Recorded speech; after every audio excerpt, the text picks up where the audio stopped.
If the president wants no troops out from Iraq on his watch, I know, I'm talking about all troops. Well, 5,700 troops will be home by the end of the year, so that is some troops coming home.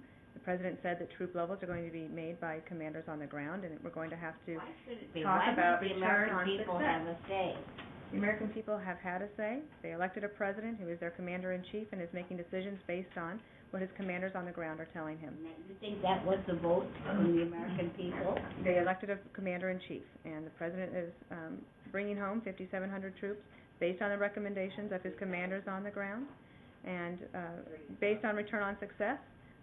Hopefully in the future we can bring home more, but it's going to depend on what General Petraeus reports, and remember he will come back in March.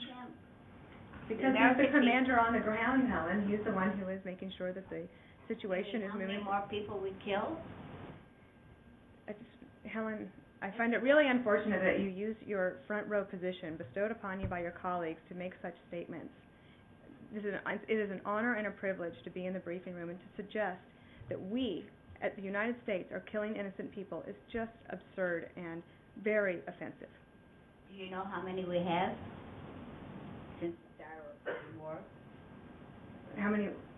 We are going after the enemy, Helen. To the extent that any innocent Iraqis have been killed, we have expressed regret for it.